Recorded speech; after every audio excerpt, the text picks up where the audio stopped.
another episode of the Cheap Champ Podcast. I am your host, Malcolm Hall, and this is the 100% mobile podcast where we talk about life and money and context, the cost of doing business.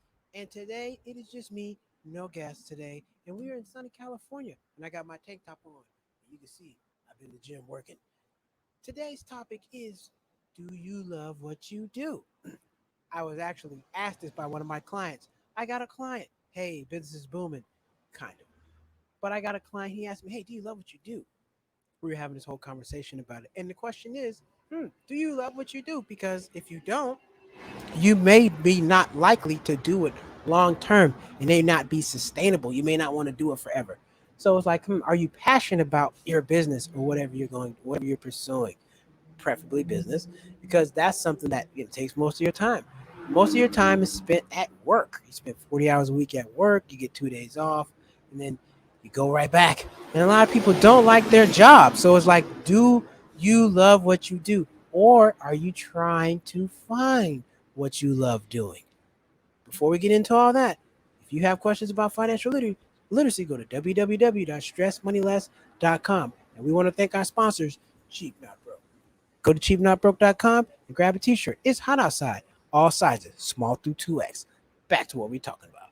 Do you love what you do?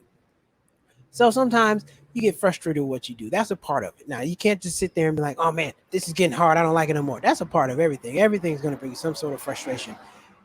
I would say, 10% frustration, 20% happiness, a 50 to 20 ratio, whatever you want to call it.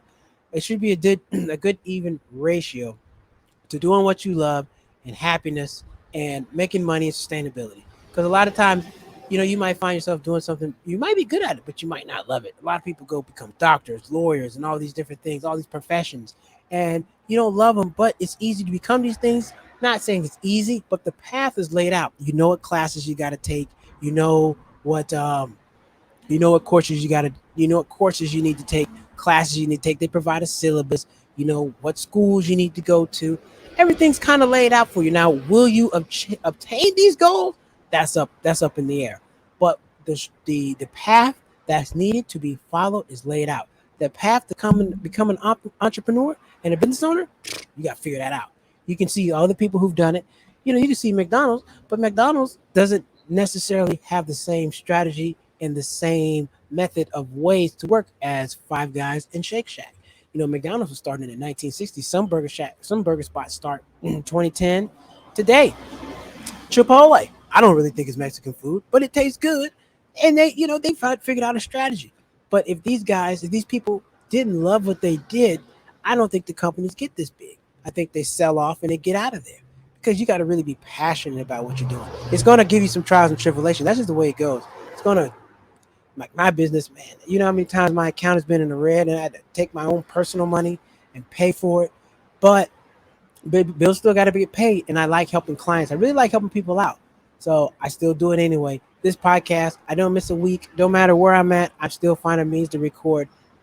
That's why I made it mobile, so I can hold myself accountable and not miss anything and continue to bring out these good episodes to you because I love what I do. I don't love everything about it every second of the day, but overall, I love it. It makes me extremely happy, and I keep on going.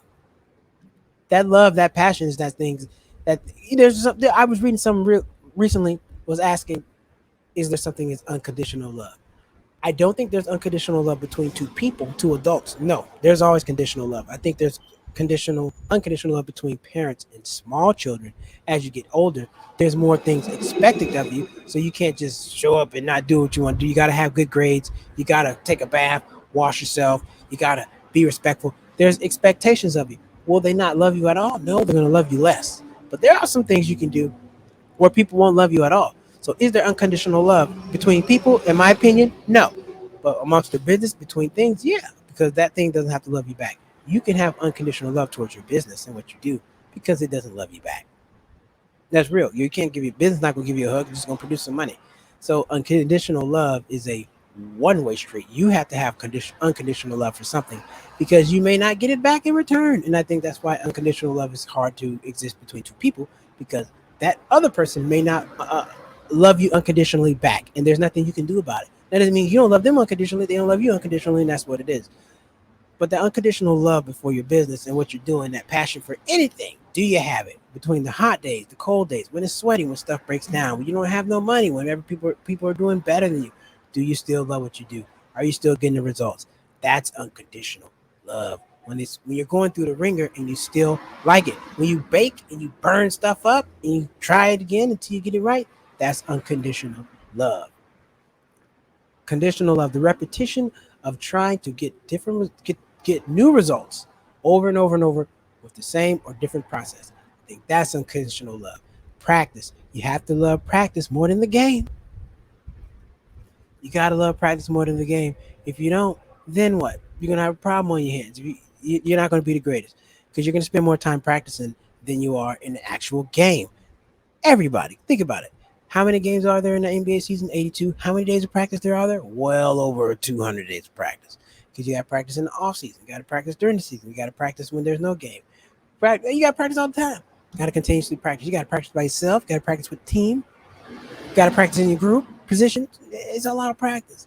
You got to love practice more than the game because you're going to spend way more time practicing than the game. You got to love business, love what you do as a business more than you love making money. Everybody like making money, but do you like the process of getting your money is the question. Because the people who like their process of getting money, they make more money, or two, not making as much money doesn't destroy them or make them not happy. So if you love what you do, either you love it and you make a lot of money, you're happy, or you don't make as much money, but you're still happy because you're doing what you want to do. Now there's the people who doing what they don't want to do, making a ton of money, they're still unhappy. And there's people who don't make a lot of money and they're doing what they don't want to do, and they're very unhappy. Figure out your happiness. Find your happiness. Find love. Love and happiness. What Albert said, love and happiness. He ain't say love and anger. He ain't say love and anger or love and mad.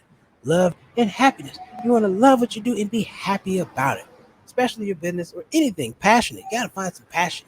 And I think the world lacks passion. People aren't passionate about what they should be. People don't go out and look and put in the amount of effort they should for certain things. I had to change my logo, looking bad. People don't just have that dying passion for stuff. They don't want to fight for it. Things don't go their way, they give up, they quit, and then you're off to something else, starting over again. At the end of the day, you're still going to put in the same effort. You can switch, but you're not going to just lay down and not do anything. You're going to have to do it. So you might as well figure out something and love it and go through it. Pick what you love. It's going to be a struggle no matter what. Love is a struggle. You ever love somebody struggling? They come in the house, eat your leftovers. I don't like that. Drive your car, don't put no gas in it. I don't like that. We going to my favorite spot. You always late. We go to your favorite spot. We on time. I don't like it. But you do it because you love them, right? I don't have kids, but you love your goldfish, right? You feed your goldfish. You talk to your goldfish. You don't treat the goldfish better than the dog because the dog can run around and lick you. The goldfish, they're still the goldfish. You still got to love the goldfish the same as the dog, unconditionally. People forget about the goldfish, don't feed the goldfish, come back from vacation, goldfish dead. You will never do it at the dog. Dog got a dog sitter. They don't have one for the goldfish.